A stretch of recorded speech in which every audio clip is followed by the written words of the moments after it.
नमस्कार प्रिय मित्रों, आप सभी का बहुत बहुत स्वागत है। मित्रों, आज आपसे एक प्रश्न और शायद इसका जवाब अत्यंत महत्वपूर्ण है, इसलिए इस प्रश्न को सावधानी पूर्वक सुनिए। शायद यह प्रश्न और इसका जवाब आपका जीवन बदल दे।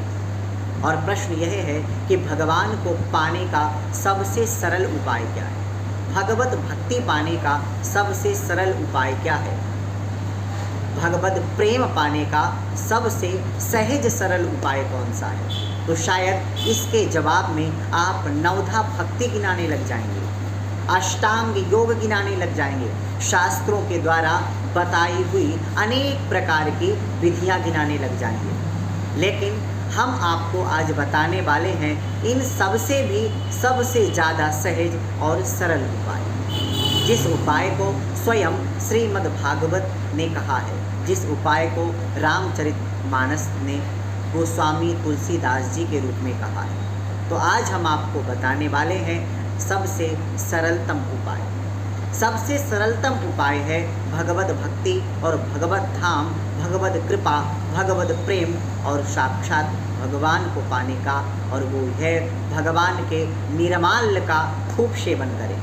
और उन निर्माल्यों में से सबसे और ज़्यादा महत्वपूर्ण और चमत्कारी है भगवान के चरण की रज का सेवन करना, उनके चरण रज का ग्रहण करना। क्योंकि हम कलयुग के कलुषित प्राणी हैं, हमसे साधन नहीं हो पाते, हमसे नियम नहीं हो पाते। तो सबसे सरलतम उपाय है भगवान की चरण के रज का सेवन करना, उनके चरण रज को खूब पाना, अपने सर माथे लगाना। सबसे सरल उपाय यही है। और शायद इसी उपाय को उद्धव जी ने समझा और समझ करके शायद भगवान के चरण रज की तो नहीं, बल्कि गोपियों के चरण रज की व्याख्या में अनेक प्रकार से स्तुतियाँ कर डाली।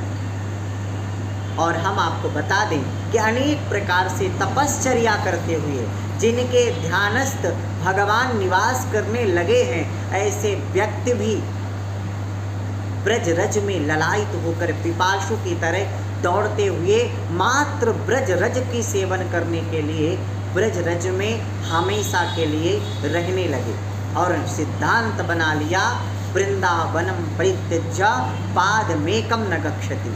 एक क्षण के लिए भी वृंदावन को छोड़ के नहीं जाऊंगा। क्यों?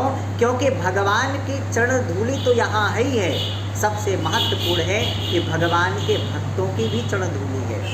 भगवान के भक्तों की चरण धूलि भी आपका कल्याण कर सकती है, आपको सतमार्ग दिखा सकती है। भगवत भक्त संत महात्मा की चरण धूलि को अगर आप सर माथे लगाते हैं तो निश्चित मानिए आपको सफलता से कोई नहीं रोक सकता। भगवान तक जाने का यह सबसे प्रशस्त और अनुकूल रास्ता है, और सबसे सस्ता है, सबसे सरल है और सहज है। तो बस आपको एक ही बात याद रखना है कि गलत धूलि को आपको पास नहीं आने देना है, और अच्छी धूल को आपको अपने पास से दूर नहीं जाने देना है। क्योंकि जब महापुरुष की धूलि आपको सतमार्ग दिखा सकती है, भगवत धाम ले जा सकती है, तो गलत व्यक्ति, गलत जीव की धूलि आपको निश्चित रूप से आपको आपके पतन का कारण भी बना सकती है।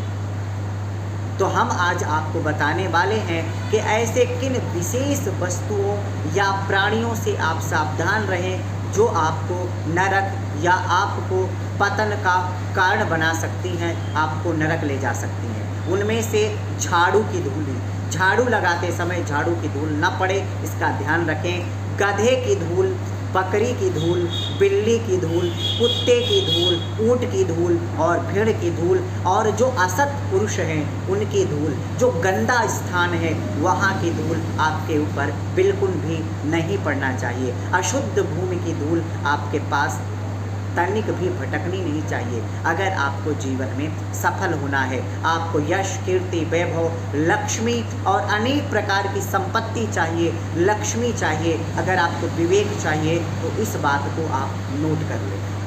आगे हम बताएंगे कि किन किन की धूलि शुभ होती है। तो अभी के लिए नमस्कार।